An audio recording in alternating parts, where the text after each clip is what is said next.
Vi anskaffer os et LiTime lithium batteri 320 ampere til vores campingvogn. Det er et batteri, der er velegnet til campingvogne og autocamper. Og især autocamper er der en fordel, fordi det har en størrelse, som gør, at det kan være under sæde på flere modeller af autocamper. Men det passer også super fint ind i en campingvogn, fordi størrelsen gør også, at det passer med det størrelse batteri, der har sæde før. Der medfølger nogle produktmanualer, og der medfølger nogle bolte til skrueterminalerne, og så er der også sådan et stykke værktøj med til at kan spænde skrueterminalerne fast. Det er som sagt et 320 amperes 12,8 volts lithium batteri, og det har et mål og nogle egenskaber, som gør, at det er rimelig attraktivt. Vi kan lige åbne brugermanualen her, så kan vi se, hvad de skriver af data på batteriet. Batteriet kan klare 200 amperes kontinuerlig afladning. Det kan også klare 200 amperes indladning. Så kan det klare en peakbelastning på 1 sekund op på 1000 ampere.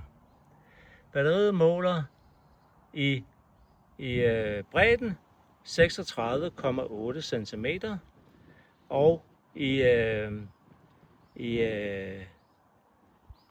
dybden måler den 18,9 og i højden 25,5 cm. Det er et batteri, som kan bruges i de fleste vogne og autocamper, og så har det også en super brugbar app, som bruger, som man kan se her foran, Bluetooth 5. Batteriet er også med indbygget BMS med 20 funktioner. Herunder blandt andet for at fremhæve, at batteriet lukker ned, hvis temperaturen kommer ned omkring 0 grader.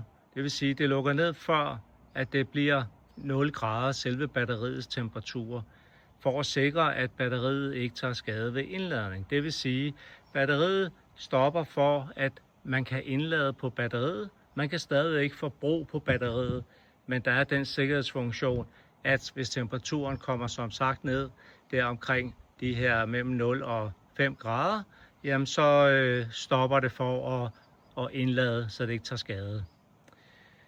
Når temperaturen så stiger, og selve batteriets temperatur kommer op på cirka 5 grader, jamen så åbner det for indladning automatisk igen, så man skal ikke gøre noget.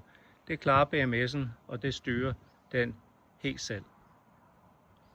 Batteriet vejer ca. 25,9 kg, hvilket er en lav vægt, når man tænker på, hvor stort kraftværk det er, man installerer i sin campingvogn eller autocamper. Det svarer sådan cirka til 6 almindelige blybatterier på ca. 9500 ampere-timer. Svarer det ene batteri til her. Og hvis man skal gøre det om i kilo, så er man vel op på noget, der hedder omkring 180 kilo, hvis man lægger sådan 6 batterier sammen, hvor det ene batteri leverer det samme som 6 batterier, men blot på under 26 kilo.